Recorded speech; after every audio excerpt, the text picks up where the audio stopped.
My name is Jonathan Hale, 42 years old, and for nearly 2 decades, I've carried the weight of being a guy everyone depends on at Grant and Mercer, one of Chicago's oldest consulting firms. I've managed teams, landed multi-million-dollar accounts, handled mergers that could make or break entire departments, but nothing. Not recession years, not late-night deadlines, not corporate politics. Prepare me for the way one ambitious junior employee would dismantle months of work and nearly destroy my career in a single morning. Her name was Emily Hart. 27, smart, sharp, fast-thinking, a little too fast, to be honest. When I hired her, she looked me in the eye and said, "Give me 6 months and I'll prove I'm your best investment." And damn, in the beginning, I believed her. She had that spark new hires usually don't, organized, proactive. Always the first one to volunteer for tasks no one else wanted.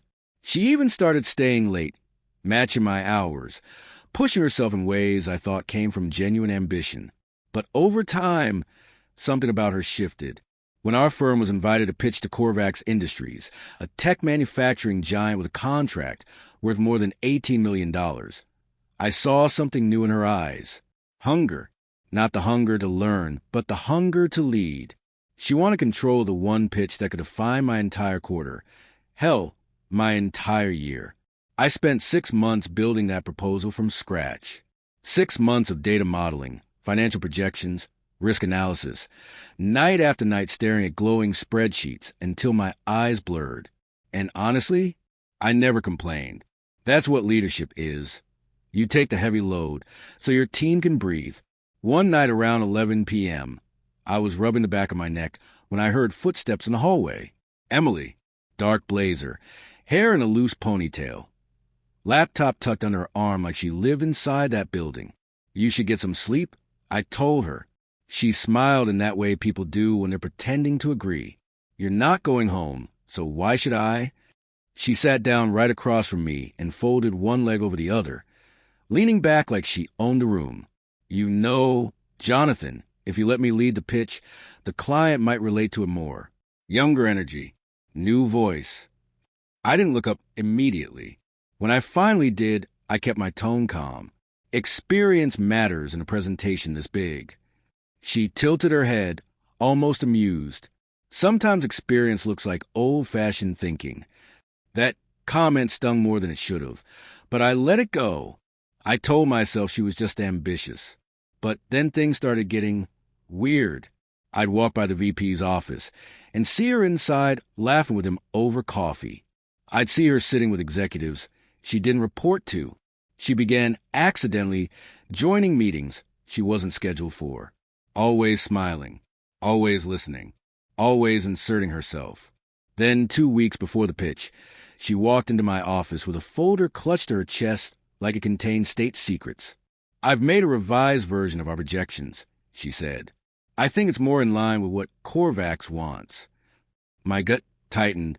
I took the folder, opened it, and instantly saw the problem. Her numbers weren't just revised. They were inflated, impossible, dangerous. It looked like a pitch, not a plan, full of aggressive projections that made no logistical sense and hid the supply chain volatility we had uncovered. I slid the folder back toward her. "We're not presenting this." "They want optimism," she shot back. "They want accuracy," I said. Her face changed, only for a heartbeat, but I saw it. The smile dropped. The eyes hardened. The ambition surfaced like a blade. She leaned forward on my desk and whispered, "You're making a mistake." After that, she kept her distance. Cold hellos, short answers, skipped meetings. But she stayed late every night, later than before. I didn't know she was quietly replacing files. Didn't know she was renaming documents to trick our shared drive. Didn't know she was emailing client assistants behind my back. Looking back, it's obvious. But at the time, I just thought she was upset about not presenting. The morning of the pitch was rainy, cold, and heavy, the kind of Chicago morning that feels like a warning. When I walked into the office, the conference room lights were already on, and Emily was inside, laptop open, slides ready. Calm, too calm. She looked up at me and gave a gentle smile that didn't reach her eyes. "Big day," she said softly. "Yes," I replied. She clicked her pen. Let's hope nothing unexpected happens. I should have known. I should have felt the ground shifting. But I walked into that room completely unaware that she had already swapped half my work with her own fabricated numbers that would explode in my face in front of billion-dollar clients. I didn't know she was about to humiliate me publicly. Didn't know she had a plan. Didn't know she had allies I didn't see. And as I took my seat and the clock hit 10 a.m., all I felt was a strange quiet. The kind of quiet that comes before something breaks. The moment the Coworker executives walked into the conference room, I felt a shift in the air, like someone had turned the temperature down just enough to notice. These weren't small-time clients. These were the people who could alter the trajectory of our entire firm with a single nod. Their suits were sharp, their faces unreadable, and they carried themselves with the kind of quiet authority that makes even seasoned professionals straighten their posture. I stood up to greet them, shaking hands, offering practiced smiles, feeling confident in the months of preparation behind me. But something was off. Their eyes flicked toward Emily more than they flicked toward me. That was strange. She was supposed to be a supporting analyst today. Nothing more.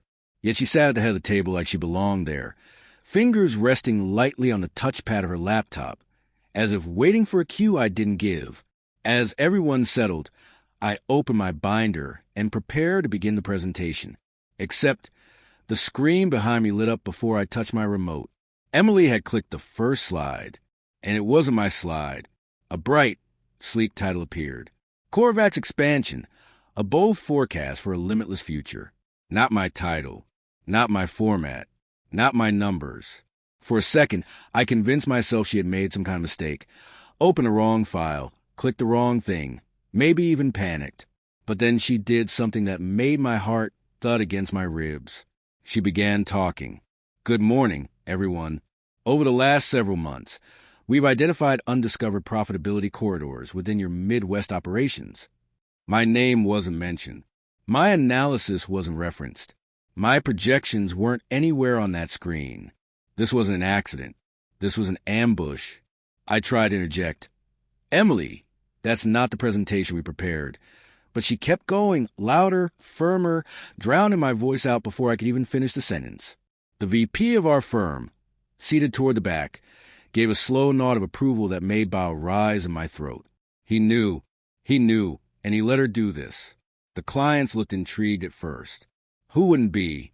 Emily spoke confidently, hitting every optimistic bullet point, promising growth margins that would make any corporation salivate. But the problem was simple. None of it was real. Millions were projected where the supply couldn't sustain it. Costs hidden that would detonate months later. Risks disguised as temporary fluctuations. It was a fantasy pitch dressed like a forecast. She flashed a smile at the executives, a polished, rehearsed smile, and moved to the next slide, then the next, each one more distorted than the last. And finally I had enough. Excuse me, I said, stepping forward, forcing my voice to stay steady. We need to pause. These projections aren't accurate. Every head turned toward me. Emily blinked at me with an innocent expression so perfect it made my skin crawl. Jonathan, are you sure? These are the files you approved last week. My chest tightened. She wasn't just presenting fake numbers. She was framing me for them. The Coworker CFO, a stern woman with silver-gray hair, fixed her gaze on me. Mr. Hale, are you saying you were unaware of the data your own team prepared? I opened my mouth, but Emily slid a printed email across the table toward the clients. My email signature forging the approval. I snatched the paper off the table, scanning it fast, pulse hammering. She had copied my writing style, my tone, my formatting, even used an old email thread to make it look authentic. My hands felt numb. My throat burned. This wasn't ambition anymore. This was sabotage. I looked at the VP again. He didn't look confused. He didn't look surprised. He looked satisfied, like everything happening was exactly what he expected and wanted, and then Emily delivered the blow she had been saving. She looked at the clients as though she were reluctantly confessing something. Jonathan is brilliant, but he's become overwhelmed lately. I've been trying to support him, but I think some of the bigger details slipped through the cracks. Please don't hold it against him. She said it softly, with fake sympathy, with just enough tremble in her voice to make it sound like she cared. The clients exchanged glances, repeated glances, the kind of glances that decide careers in seconds. And as they whispered among themselves, I realized a truth I should have seen weeks ago. This wasn't about the pitch. This was about replacing me. But I also noticed something else. A small detail. A flicker. The Corvax CFO wasn't buying entirely. Her eyes were scanning the slides harder than before. Her fingers tapped the table lightly, a habit analysts develop when noticing inconsistencies. And for the first time that morning, a thin crack appeared in Emily's confidence. She knew it too, because when the CFO closed her binder and looked up, her voice carried a calm, cutting clarity. I have some questions. And the way she said it told me that the storm Emily unleashed wasn't going to end the way she expected. The room went so quiet after her words that I could hear the faint hum projector, the buzz of the AC vent, even the soft click of someone's pen. Emily straightened in her chair, her posture stiffening just enough for me to notice. She knew the tone. Everyone in consulting knows that tone. It's the tone of someone who has spotted a fracture in a story and is about to pry it open. The CFO folded her hands on the table. Emily, she said, Slide 14 shows operational figures from our Joliet plant. Can you explain the source of these numbers? Emily smiled quickly, too quickly. Absolutely. We gathered, updated internal reports last week. Really? The CFO didn't blink. Because I run that plant's quarterly data myself. And these numbers don't exist. Emily's smile twitched, barely noticeable but there. I'm sure there's been a misunderstanding, she said lightly. We cross-referenced dozens of files, and Jonathan. I cut in, quietly but firmly. I never approved this slide. Emily froze. The VP shot me a sharp look, the kind of look that said, let her handle it. But I wasn't going to let her rewrite reality again. Not after the email forgery. Not after the blindsiding. Not after watching 6 months of my work twisted into something dangerous. The CFO continued scanning the screen, her sharp eyes darting across the data.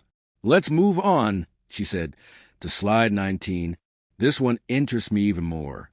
Slide 19. The projected 5-year expansion model. The one she fabricated from thin air. The CFO looked at Emily again. These forecasts rely on international distribution channels we haven't even opened yet. Where did this information come from? Emily inhaled carefully. We based them on emerging opportunities. The kind your company is planning to explore. Planning. The CFO raised an eyebrow. Funny, because I made the decision not to pursue that avenue 6 months ago. A tiny tremor passed through Emily's jaw. The CEO leaned forward, his voice lower. Jonathan, you've been in this business longer than most of us in this room.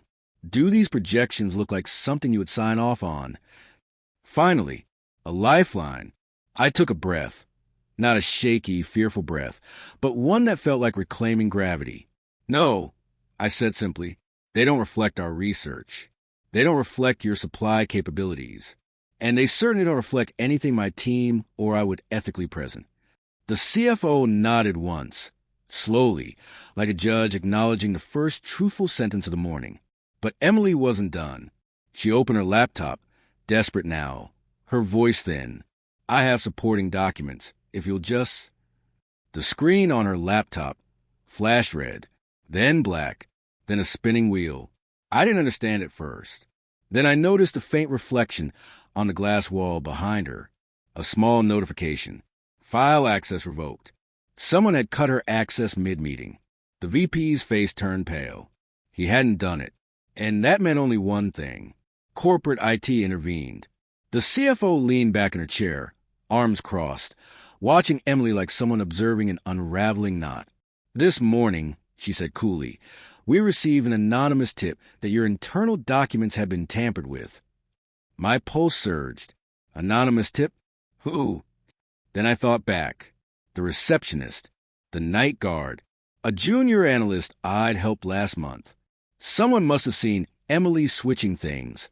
Someone who noticed a pattern. Someone who decided to step in.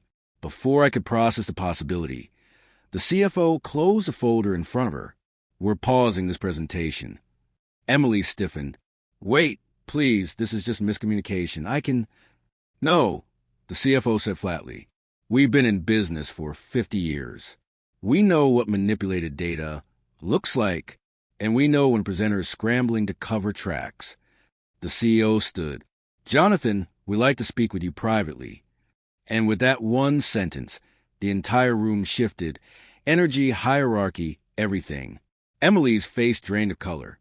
Her eyes flicked to me, not with anger now, with fear. As the executives left the room, Emily tried to whisper something. My name maybe, or an excuse, or another lie. But I didn't stop to hear it. I followed the Corvax team into the hallway, my heart pounding, not from panic, but from something I hadn't felt since the meeting started. Control. But as we walked, the CFO slowed her pace until we were shoulder to shoulder. "Jonathan," she murmured, "what you just saw wasn't ambition. It was sabotage. And I want to know who orchestrated it." I swallowed hard, because for the first time that morning, I realized the truth wasn't just about Emily. Someone higher up had opened the door for her, and whoever it was, they were about to be exposed too. The hallway outside the conference room felt colder than it should have. Or maybe it was just the adrenaline wearing off, leaving something sharper behind, clarity. The Corvax executives walked ahead of me, exchanging hushed comments I couldn't hear. But the CFO lingered just close enough for me to sense she wasn't finished asking questions. When we reached a small private meeting room, the CEO closed the door behind us and took a seat at the round table. The CFO sat beside him, calm but alert, like someone who had already built half the truth in her mind and only needed a few missing pieces to complete the picture. "Please," the CEO said, gesturing to the chair across from him. "Sit." I lowered into the seat, my palms resting flat on the cool surface of the table. I wasn't nervous, not anymore. The humiliation was behind me. Now it felt like I was stepping into something else, something closer to justice. The CEO folded his hands. "Jonathan, we've worked with your firm for years. Your reports have always been reliable. Today, something was different. We want to understand why." I nodded. "I do too." The CFO leaned forward slightly. "We've already contacted your IT department. They confirmed multiple file revisions done under Emily's login. But that alone doesn't explain how she had the authority to override your access." I exhaled slowly. That was the question I'd been asking myself for weeks. She couldn't have done it alone. "She had help," I said. "Someone above me." The CEO exchanged a knowing look with the CFO, like that possibility had already crossed their minds. "Do you know who that might be?" the CFO asked. I hesitated, not because I didn't have a name, but because the truth hit me differently now. The VP, the man who welcomed Emily into private meetings, the man who gave her access she never should have had, the man who had been subtly undermining me for months. "I have a strong suspicion," I said finally. "Good," the CEO replied, "because we intend to investigate this thoroughly." And that was the first moment. I felt the pressure in my chest loosen. It wasn't over, not even close, but the ground was shifting in the right direction. Before the meeting could continue, the door opened slightly, and the Corvax assistant poked his head in. "Sorry to interrupt. She's asking for you." I didn't need clarification. "Emily." The CEO looked at me carefully. "You don't have to speak with her." But I did, not for closure. There would be time for that later, but because I needed to look her in the eye and understand why she'd done it, why she had taken the one thing I built my entire career on and twisted it into a trap. When I stepped out into the hallway, she was standing against the wall, arms wrapped tightly around herself, her breathing shallow and choppy. The confident posture, the polished demeanor, the smug assurance, all gone. She looked younger, smaller, almost fragile. "Jonathan," she whispered when she saw me, "please listen." I didn't say anything. I just waited. "It wasn't supposed to go like this," she said quickly. I thought if I led the presentation, if I proved myself, the firm would finally see my worth." The VP said. She stopped, swallowing hard, realizing she had revealed more than she intended. What did he say? I asked quietly. Her eyes darted around the hallway, like someone checking for shadows. He said you'd been around too long, that you were getting comfortable, that the firm needed new faces, younger energy. He said if I helped him, he'd make sure I moved up, that this pitch would be my moment. My fists clenched, not in anger at her, though she deserved some of it, but in recognition of the deeper betrayal behind her words. The VP didn't just enable her. He primed her, encouraged her, promised her something he had no right to promise. I didn't mean to hurt you, Emily said, her voice cracking. I thought you'd be reassigned, not humiliated. I didn't know Corvax would dig into everything. I thought I could handle the questions. I looked at her, not with sympathy, but with a clear, steady gaze. You tried to replace me, I said calmly, and you weren't ready. She flinched. For a moment, neither of us spoke. The hallway felt suspended in silence. Then she whispered something so soft I barely heard it. He told me you'd never fight back. A bitter, humorless laugh escaped me. He doesn't know me. She nodded slowly, defeated. They're going to fire me, aren't they? That's not my decision, I said. But whatever happens, you did this. Her eyes glistened, not with guilt, but with a dawning realization of consequences catching up. The CFO stepped into the hallway then, her expression unreadable. Jonathan, we're ready for you? Before I followed her back into the room, I glanced at Emily one last time. She wasn't the villain I thought she was. Not entirely. She was a pawn who thought she was a queen. But behind her collapse, I saw someone else's shadow. The VP, the real architect of this disaster. And as I walked back in the room to continue discussions with Corvax, I knew one thing with absolute certainty. This was no longer just about the pitch. It was about uncovering everyone who helped orchestrate the ambush. I didn't sleep that night. Even after the news about the client loving my presentation came out. Even after HR quietly pulled Ava into a closed-door conversation. Even after the CEO sent me a personal message thanking me for handling the situation with grace. There was still a strange heaviness in my chest. Because this wasn't really about a presentation, or a promotion, or even the $1 million deal. It was about the fact that someone I had trusted, someone I had mentored, supported, and gone out of my way to help, had tried to destroy me, and she hadn't even flinched doing it. The next morning, I walked into the office with a kind of silence inside me. Not anger, not revenge, just a clarity I hadn't felt in years. People looked at me differently now, not pitying, not confused, respectful. Some even stepped aside as I passed, like I had survived something only a few would understand. When I reached my desk, an envelope with my name on it was waiting. No company letterhead. Handwritten. Odd. I opened it slowly. It was a note from the CEO. Thank you for stepping up when our leadership failed you. Let's talk. Just that. But it was enough to change everything. I went upstairs. The executive floor was more silent than usual. I knocked, and the CEO waved me in instantly, as if he'd been waiting. He offered me a seat and got straight to the point. He'd watched the camera footage. He'd reviewed the audio logs. He'd even asked the client privately what really happened. The truth was undeniable.